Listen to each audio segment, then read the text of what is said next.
31 अगस्त को जिले के ब्योहारी थाना क्षेत्र में जब गांजे की खेप पकड़ी गई, तो प्रेस नोट जारी हुआ कि पुलिस को एक बड़ी सफलता मिली। प्रेस नोट जारी किया गया, वाहवाही लूटी गई, लेकिन इस पूरे मामले में एक बात दबा दी गई। शायद पुलिस विभाग के विभीषणों ने इस बात को वहां दफन नहीं होने दिया और फिर वो बात सड़क पर आ गई, अखबारों की सुर्खियां बन गई। जी हाँ, हम बात कर रहे हैं शहडोल जिले के साइबर सेल की और पुलिस विभाग की उस साख की, जो आज सड़कों पर धूल धूसित हो रही है। कैसे आया यह मामला और कैसे साइबर सेल के जो प्रमुख थे अमित दीक्षित एएसआई एम, वे कैसे इसमें आरोपी बन गए, इस पूरे मामले की पड़ताल फिलहाल पुलिस अधीक्षक ने अधिकारी को दी हुई है। महिला अधिकारी को यह बात अलग है कि जब से उन्हें जिम्मेदारी दी गई है वह छुट्टी पर चली गई हैं। यह मामला 1 तारीख को सामने आया। 4 तारीख के आसपास पुलिस अधीक्षक ने अमित दीक्षित को लाइन हाजिर कर दिया और तत्काल लाइन में उपस्थित होने के निर्देश दिए। यह भी बात जानने योग्य है कि जब यह मामला 31 अगस्त को सामने आ गया था, जाहिर है कि यह मामला सामने आने के बाद पुलिस अधीक्षक को कम से कम इस बात की जानकारी तो हो गई होगी कि इसके में अमित दीक्षित की सहभागिता कितनी है। क्या कारण था कि उसकी मोबाइल जमा करा ली गई शासकीय और उसे लंबी छुट्टी स्वीकृत कर दी गई। और जब मामला सुर्खियों में आया तो पुलिस अधीक्षक ने उसे लाइन हाजिर कर दिया पहले, और जब यह बात यहीं तक नहीं रुकी और पूरे प्रदेश में यह मामला सुर्खियों में आने लगा, तो पुलिस अधीक्षक ने उसे निलंबित भी कर दिया। आरोप लगाया गया कि उसने पुलिस अधीक्षक का आदेश नहीं माना है।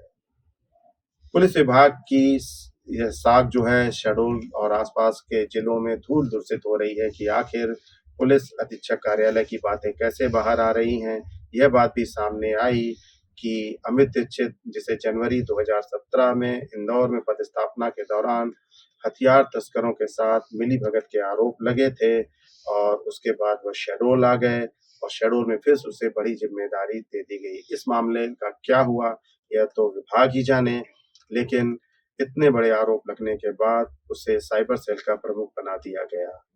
यह भी आरोप लगे कि साइबर सेल में जो पूर्व में प्रभारी थे और जो अन्य स्टाफ मौजूद था, उन्हें किनारे कर दिया गया, जबकि वे वरिष्ठ थे। नियमतः छोटे ओहदे वाले कर्मचारी को यह पद नहीं देना चाहिए, लेकिन यह बात भी सामने आई कि पूर्व पुलिस अधीक्षक अवधेश कुमार गोस्वामी पहले इंदौर में जब पुलिस अधीक्षक थे, और उसी समय अमित दीक्षित वहां साइबर सेल में थे। पुलिस अधीक्षक अवधेश गोस्वामी के शहडोल स्थानांतरण के बाद अमित दीक्षित भी यहाँ आते हैं और उन्हें साइबर सेल का मुखिया बना दिया जाता है। यह बात भी सामने आई कि उन्हें एनजीओ क्वार्टर आवंटित किया गया था, जो अधिकारियों के लिए होता है। अमित दीक्षित को मौखिक तौर पर पुलिस विभाग के द्वारा यह आवास सौंप दिया गया। फिलहाल इस मामले की भी जांच चल रही है। यह मामला भी समाचार पत्रों की सुर्खियां बना है, लेकिन फिलहाल इस मामले में शहडोल पुलिस अधीक्षक ने कोई भी आदेश या कोई बयान जारी नहीं किया है। देश में लगातार साइबर क्राइम बढ़ रहे हैं। किसी समय शहडोल में भी हर सप्ताह साइबर सेल की टीम विद्यालयों और अन्य संस्थानों में जाकर साइबर अपराधों की रोकथाम की जानकारी देते थे, भाषणबाजी करते थे, और इनकी अगुवाई अमित दीक्षित ही करते थे। लेकिन साइबर सेल के मुखिया के गांजा तस्करों से संबंध सामने आने के बाद उसे लाइन हाजिर कर दिया गया, निलंबन की कार्यवाही कर दी गई। लेकिन इस दौरान साइबर सेल का मुखिया कौन है, वर्तमान में जो जांचें विभिन्न थाना क्षेत्रों में साइबर सेल की मदद से की जा रही थी, उनकी क्या स्थिति है, यह भी बड़ा सवाल है। प्रभारी किसे बनाया गया है, यह भी ठंडे बस्ते में डालकर अमित दीक्षित को लंबी छुट्टी दे दी गई है, और अमित दीक्षित जो है शहडोल पुलिस अधीक्षक का आदेश होने के बाद भी वापस नहीं आ रहे हैं। एक और मामला है जो इससे जुड़ा हुआ है कि आखिर पुलिस विभाग की अंदरूनी बातें जो है, अंदर खाने की बातें बाहर कैसे आई। आपको बता दें कि शहडोल साइबर विभाग में जो अमित दीक्षित के अलावा अन्य स्टाफ है, उसमें सत्यप्रकाश मिश्रा है और भी कुछ लोग हैं जो कई सालों से यहाँ पर जमे हुए हैं। आपसी प्रतिद्वंदिता और विभीषणों ने इस पूरे मामले को सड़क पर ला दिया। चतुर्थ श्रेणी कर्मचारी होने के बाद भी जब वरिष्ठ प्रभारी को साइबर सेल से हटाकर अमित को पुलिस विभाग के अंदर खाने चल रही गुटबाजी, चरण वंदना और कमाऊ पूत होने का अमित को फायदा मिला। जब तक अवधेश गोस्वामी शहडोल एसपी थे, तब तक दूसरे गुट की एक नहीं चली। उनके जाने के बाद अमित और विभाग में फैले उनके नेटवर्क ने बाद के अधिकारियों को भी धोखे में या विश्वास में ले लिया।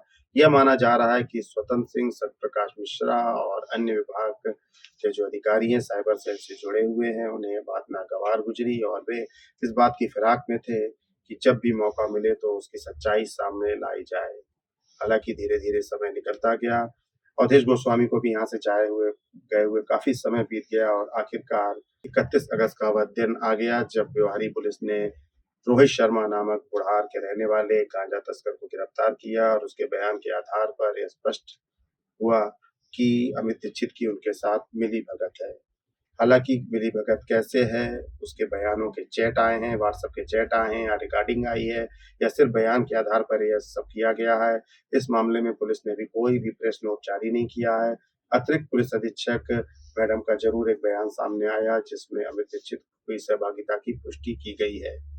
फिलहाल यह मामला कब तक खिंचेगा यह कहा नहीं जा सकता, लेकिन इस पूरे मामले में पुलिस विभाग के भीषणों, अंदर चल रही प्रतिस्पर्धा और अमित दीक्षित जैसे कमाऊ भूतों की पोल जनता के सामने लाकर रख दी गई है।